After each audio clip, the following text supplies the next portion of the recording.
توحید ایک تو ہے نا عقیدے کی توحید، اللہ کو اکیلا ماننا، اللہ کے ساتھ کسی کو شریک نہ کرنا، اللہ کی ربوبیت میں کسی کو شریک نہ کرنا، دعا میں کسی کو شریک نہ کرنا، یہ توحید خالص ہے، یہ توحید علمی توحید ہے، نظری توحید ہے۔ عملی توحید کیا ہے؟ عملی توحید سب سے پہلی بات یہ آئے گی کہ میں اللہ کی اطاعت کروں۔ خالص اطاعت کا مطلب کیا؟ مخلصین لہ الدین، اپنی اطاعت کو اللہ کے لیے خالص کر دوں، جس کا مطلب یہ ہے کہ اللہ کے حکم کے ساتھ اگر کسی کا حکم ٹکراتا ہو تو میں نہ مانوں۔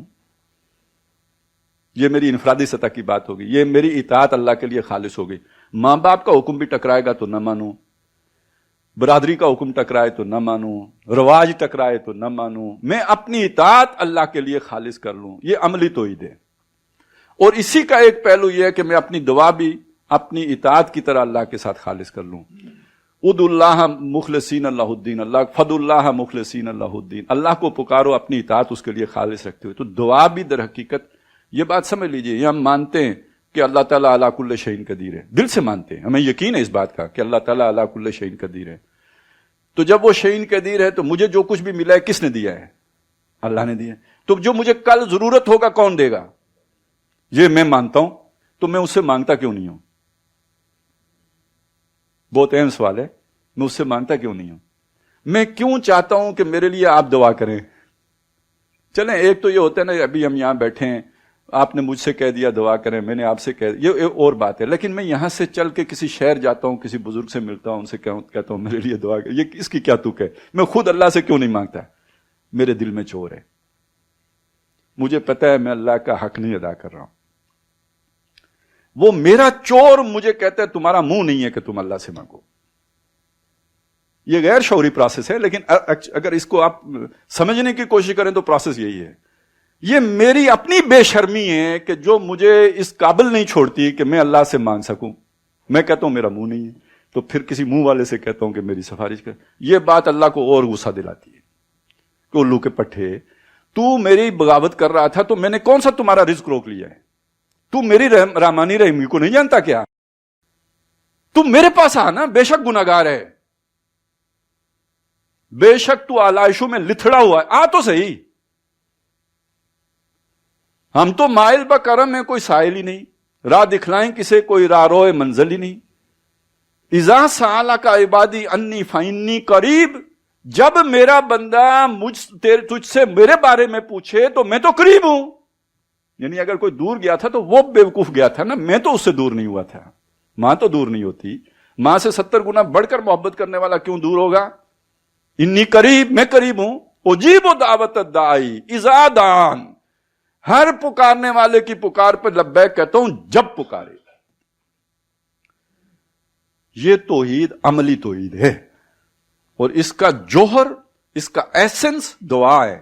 اگر ہم اللہ سے دعا کر سکتے ہیں، مانگ سکتے ہیں، اعتماد سے مانگ سکتے ہیں، تو اس کا مطلب میری عبادت پہ میں مطمئن ہوں، کم از کم یہ کہ اتنا اطمینان ہے کہ اللہ میری دعا قبول کرے گا، اور مجھے مانگتے ہوئے شرم آتی ہے تو یا تو میں فرعون جتنا متکبر ہوں کہ میں کیوں مانگوں اللہ سے، یہ تو پھر شیطنت ہو گئی، یا پھر یہ کہ میں چور ہے میرے اندر کہ جو آڑ بن جاتا ہے کہ تمہارا منہ نہیں ہے۔ تو یہ دونوں صورتیں وہ پہلی صورت کی نفی کر دیں گی۔ لہذا اس عبادت اصلی ہے یا نہیں اس کا پتہ اس سے لگے گا کہ مانگنے میں کوئی رکاوٹ تو نہیں ہے نا۔ تو سورہ زمر کا جو سارا مضمون ہے وہ اطاعت اللہ کے لیے خالص کرنے کا مضمون ہے۔ سورہ مومن میں آیا ہے فد اللہ، اللہ کو پکارو، مخلصین لہ الدین، تو وہاں توحید کی وہ شان بیان ہوئی۔ سورہ حامیم السجدہ تیسری، اس میں ایک درجہ آگے چلا گیا۔ اب یہ بات سمجھ لیجئے، ایک اللہ کو ماننا ہے کہ ٹھیک ہے بھائی مجبوراً مان لیا، جیسے ہم نے انگریز کو مان لیا تھا۔ آج کل بھی انگریز نے جو چھوڑ کے گئے ہوئے ہیں وائسرائے، ان کی ماننی پڑتی ہے، کدھر جائیں؟ فرعون کے دور میں جادوگروں کو فرعون کی ماننی پڑے گی، کیا کریں گے؟ تو ہمیں بھی ماننی پڑتی ہے جن کے تھلے ہیں۔ تو ایک یہ ماننا ہے، کیا ہم اللہ کی بھی ایسے مانیں گے؟ نہیں، اللہ کی تو ہم اس لیے مانتے ہیں کہ وہ مہربان رب ہے، وہ محسن ہے، منعم ہے، اس نے ہمیں زندگی دی ہے، اس نے ہمیں زندگی کے وسائل دیے ہیں، اس نے ہمیں یہ رشتے ناطے دیے ہیں، اس نے ہمیں یہ ماحول دیا ہے، آکسیجن دی ہے، مفت دی ہے، پانی دیا ہے، وہ کوئی ٹیکس نہیں لیتا، اور ہماری ضرورتیں ہماری مانگے بغیر پوری کرتا ہے تو وہ تو ہمارا محسن ہے، اس لیے ہمیں اچھا لگتا ہے. اب اس کی اگر کوئی مخالفت کرے، اس سے ہمارا ٹکراؤ ہوگا یا نہیں ہوگا؟ اور اس ٹکراؤ کا پہلا مرحلہ کیا ہوگا کہ ہم اسے سمجھائیں گے. ٹکراؤ کا مطلب یہ نہیں ہے کہ پہلے ہی دن اسے مکہ ماریں گے.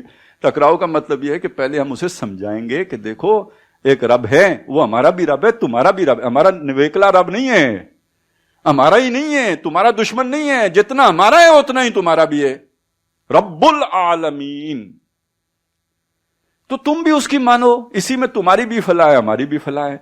یہ جو چیز ہے نا، دوسرے کو اللہ سے جوڑنا، اللہ کی دعوت دینا، اللہ کی طرف بلانا، یہ در حقیقت توحید کی غیرت کا تقاضا ہے. آپ نے مانا کہ بادشاہ ارض و سما اللہ ہے، اس بادشاہ کی کوئی مخالفت کرے آپ کیسے گوارا کریں گے اگر آپ اس کے وفادار ہیں تو؟ دنیا میں آپ دیکھتے ہیں نا، جس لیڈر کو ہم چاہتے ہیں اس لیڈر کے خلاف اگر کسی محفل میں بات ہو تو ہم جواب دیتے ہیں یا نہیں دیتے؟ تو ہمارا لیڈر تو اللہ ہے، محمد الرسول اللہ ہیں، ٹھیک ہے. اب ان کے خلاف اگر کہیں بات ہوگی تو اگر ایمان کی کوئی رمق اندر ہے تو اس کے مقابلے میں بندہ ریزسٹ کیوں نہیں کرے گا؟ کیوں نہیں کھڑا ہوگا؟ کیوں نہیں چاہے گا کہ یہ بندہ بھی صحیح جگہ پہ آ جائے؟ اس عمل کا نام ہے دعوت اللہ. یہ توحید ہی کا تقاضا ہے، نہیں تو توحید خام ہے اور بہت بڑی خامی ہے اس میں. حدیث میں ایک شخص کا ذکر آتا ہے کہ اللہ تعالیٰ نے جبریل علیہ السلام کو بلا کے کہا کہ فلانے فلانے فلانے ملک تباہ کر دو، بستیاں اکھاڑ دو، یہ بہت گناہگار لوگ ہیں، یہ زندہ رہنے کا حق نہیں رکھتے، سب کو تباہ کر دو. ان میں سے ایک بستی ایسی بھی تھی جس کے بارے میں حضرت جبریل نے فرمایا کہ اللہ اس بستی میں تیرا ایک ایسا بندہ بھی رہتا ہے. جبریل علیہ السلام اللہ کو بتا رہے ہیں، اللہ کو پتا ہوگا، لیکن جبریل علیہ السلام کو اشکال ہو گیا نا کہ اس کے ہوتے ہوئے بستی کیوں ختم ہوگی، تو اس لیے وہ بات رکھی سامنے کہ اللہ ان بستیوں میں سے ایک بستی میں تیرا ایک ایسا بندہ بھی ہے جس نے کبھی پلک جھپکنے کی دیر برابر بھی گناہ نہیں کیا ہے. ٹھیک ہو گیا؟ کیوں یہ بات کہی کہ اس کے ہوتے ہوئے تو عذاب نہیں آنا چاہیے نا، توحید پر اتنا کامل بندہ، اس کے ہوتے ہوئے عذاب نہیں آنا چاہیے. اللہ نے فرمایا جاؤ اس پر بھی پلٹو، باقیوں پر بھی پلٹو، یعنی اس کا نام پہلے لیا، باقیوں کو بھی تباہ کرو، اس کو بھی تباہ کرو. وجہ بھی بتائی، اس کا چہرہ کبھی میری غیرت میں متغیر نہیں ہوا.